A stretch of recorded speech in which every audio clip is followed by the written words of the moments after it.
সব সমস্যার সমাধান সার্জারি নয়, আবার ফিজিওথেরাপির দ্বারাও সবকিছু ঠিক করা যায় না।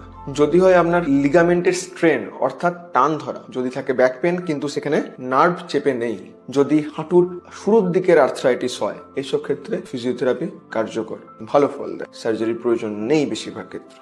কিন্তু এর বিপরীতে যদি লিগামেন্টের টান ধরার জায়গায় যদি ছিঁড়ে যায়, যদি ব্যাক পেনের সঙ্গে নার্ভ চেপে থাকে বা কম্প্রেশন থাকে, যদি হাঁটুর আর্থ্রাইটিস অনেক দূর এগিয়ে গেছে এরকম হয়, সেক্ষেত্রে সার্জারি কিন্তু বেশি প্রয়োজনীয়। সঠিক ট্রিটমেন্ট নির্ভর করে রোগের ধরন এবং সিভিয়ারিটি অনুসারে। শুধু স্ক্যান দেখে নয়, শুধু পেন দেখে নয়, কমপ্লিট ক্লিনিক্যাল জাজমেন্ট দরকার। সঠিক ট্রিটমেন্ট হলো সেটাই যেটা আপনার জন্য দরকার। কিন্তু আমাদের কাছে পেশেন্টরা প্রায়ই কোনো একদিকে এক্সট্রিমে আসে। কেউ বলেন যে যাই হোক না কেন সার্জারি করাবো না, আবার কেউ বলেন যে না সার্জারি করাবো, কারণ তাদের ধারণা সার্জারিতেই সবকিছু ঠিক হয়ে যাবে। পরিস্থিতি অনুসারে প্রায়শই মধ্যম পন্থা হলো সব থেকে অ্যাপ্রোপ্রিয়েট। তাই ডিসিশন নিন ভেবেচিন্তে, না ভয়ে না তাড়াহুড়োতে।